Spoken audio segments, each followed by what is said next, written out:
Level 1. The Watcher. You're 17 years old. Your shoes have a hole in the left sole.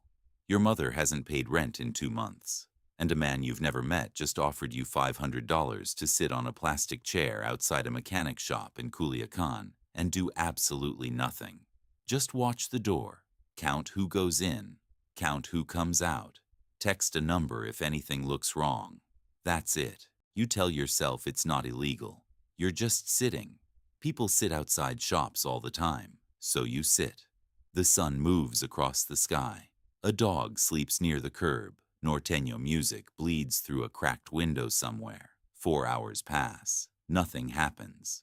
Your phone buzzes. One word. Done.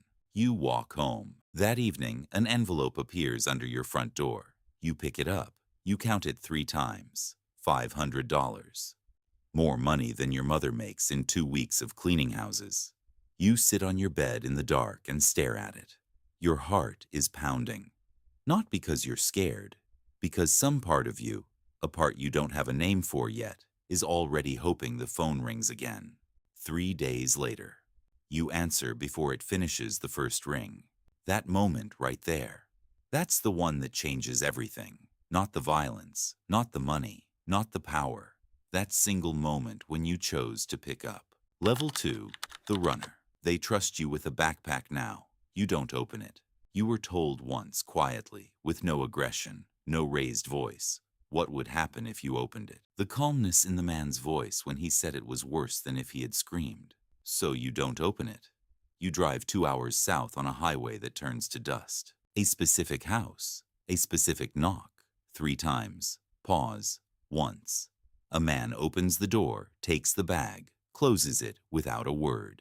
You drive back. On the highway, a federal police truck rides behind you for 11 kilometers. You watch it in the mirror the entire time. Your jaw is so tight it aches. You run every version of what to say, what to do, where to go. The truck takes an exit, disappears. You exhale so hard your vision blurs for a second. When you get back to the city, your shirt is soaked through with sweat even though the AC was running the whole time. The envelope comes the next morning. $1,500. You peel off $300 and put it in a coffee tin under your mother's kitchen sink without telling her. She finds it 2 days later. She calls you crying, saying God is providing. You tell her yes. You say yes, and you mean it, and you hate yourself a little for meaning it, but not enough to stop. Never quite enough to stop. Level 3. The Soldier. The gun appears in your life the way all dangerous things do. Quietly, without ceremony. Left on your passenger seat one morning in a car you didn't lock, but also somehow didn't need to. A Glock 19, loaded, safety on. Wrapped in an old flannel shirt. No note, no instructions, no explanation. Just the understanding that you're a different category of person now. You don't run packages anymore. You ride along. You stand outside rooms while important men talk inside. You sit in the back seat of black SUVs on roads with no names. No one explains what's happening. No one has to. Your job is presence. Your job is to be the thing that makes other men recalculate before they act stupid. And it works. You watch a man start to raise his voice in a negotiation once. He looks at you standing in the corner. He lowers his voice. You didn't move. You didn't speak. You didn't touch the gun. You just existed in the room, and that was enough. That night, you think about who you were at 16. Timid, invisible, the kind of person other people looked through. You think about that boy for a long time. You feel something for him. Pity, maybe, or maybe grief. Level 4. The Enforcer. They don't call it violence. They call it a correction. A man named Fuentes has been skimming from the weekly count. Small amounts, careful amounts. The kind of theft designed to go unnoticed. It didn't go unnoticed. You and a man named Beto drive to his apartment at 10 p.m. on a Wednesday. Fuentes opens the door expecting someone else. He sees you. His face does something complicated. Beto is the one who does most of it. You are the one who stands in the doorway, so Fuentes can't run. You watch the whole thing. You don't look away. because looking away is fear, and you can't afford to be afraid anymore. Afterward, driving back through empty streets, Beto has music on, something with trumpets. He drums his fingers on the wheel like he just came from a birthday party. You stare at the road. Something that lived in your chest, something soft, something you don't have words for, is quieter now than it was this morning. You notice it. You tell yourself it's toughness. You tell yourself that's what becoming a man looks like. You almost believe it. Level 5, the cleaner. You learn things at this level that cannot be unlearned. Which roads have cameras and which ones don't. Which municipal police commanders take payments and which ones are still playing it honest. How to break down a location in under 2 hours and leave it spotless. Which parts of the desert are already being used and which are still open. You carry this knowledge in your head every hour of every day. It is heavy in a way that has nothing to do with weight. You are not the one pulling triggers, but you are the one who makes sure the triggers that are pulled leave nothing behind. That distinction used to feel important. It feels less important now. You have money you can't deposit. Cash stored in 3 separate locations. Enough to leave. Enough to go somewhere quiet, learn a new name, build something small and real. The thought crosses your mind sometimes, late at night in the silence between one job and the next. But there's a problem with the exit door at this level. You know too much. And the organization does not offer retirement packages to people who know too much. You have become valuable in a way that is also a trap. You just spent so long getting here that you didn't notice the bars closing around you. Level 6, the hitman. They put a photograph in front of you. A man in his 50s, silver at his temples, reading glasses pushed up on his forehead, a name, a city, an address in Guadalajara. They tell you why he has to go, who he spoke to, what he gave them, how many people's lives that information puts in danger. You listen, you nod, you take the photograph.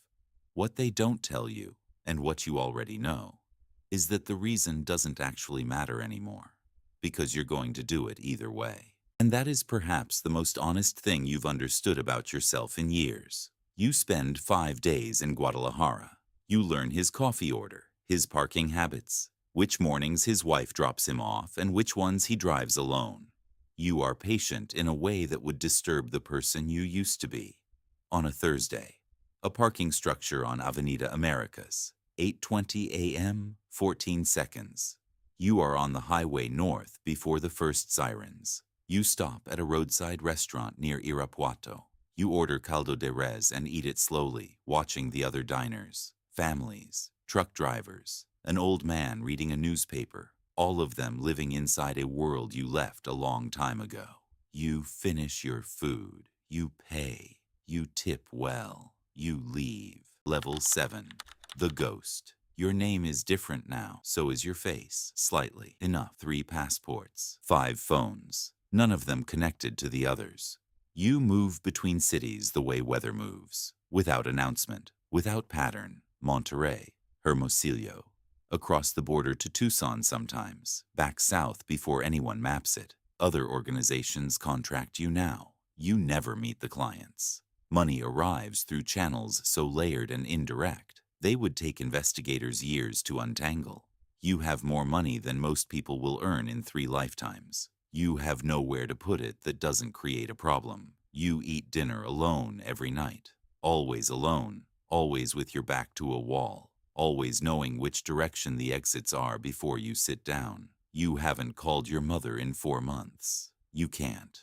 Every call is a thread that connects you to a real identity, and real identities get people killed. So you disappear from her life quietly, the way a photograph fades, still there, but harder to make out with every passing month. You think about her sometimes in the space between sleeping and not sleeping.